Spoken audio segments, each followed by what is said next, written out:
I think we're witnessing one of the great human movements, and there are very few in the year 2026, going on in Albania, 17th day already of demonstrations. First of all, against the giveaway of land that is supposed to be preserved to the gilded trash trying to exploit it, and also turning on the government itself and saying fundamentally this country needs some topsy-turvy reforms.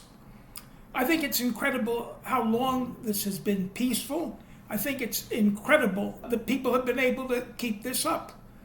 I think the only other movement I can think of right now that is on the par with this is what happened in Iran. And yes, the movement lost, but it did demonstrate once in a while that human beings have an incredible capacity for intelligence and for working together for common positive goals. And I think that even in Iran, there were traces where you now see, for example, that not all women sport the hijab. I know that's a very, very small piece, but I think that it did give the regime a shake-up. And I mention this because I'm not sure that any great victory is going to come from what is happening in Albania at the moment.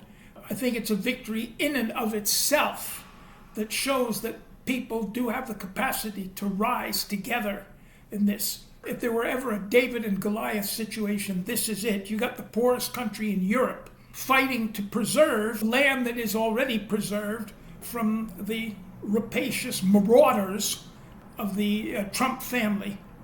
You have people who are already wealthier than Croesus, who have nothing better to do in their lives than increase the enormous wealth that they already have.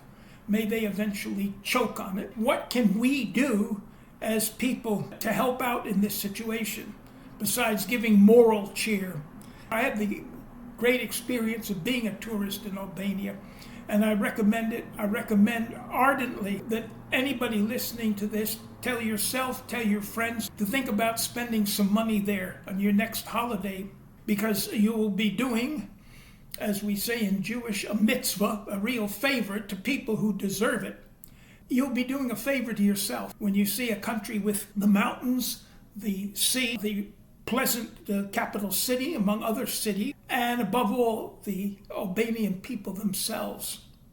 So I hope that people will take note. I hope that we will continue in any way to encourage this. I think it's one of the great human happenings.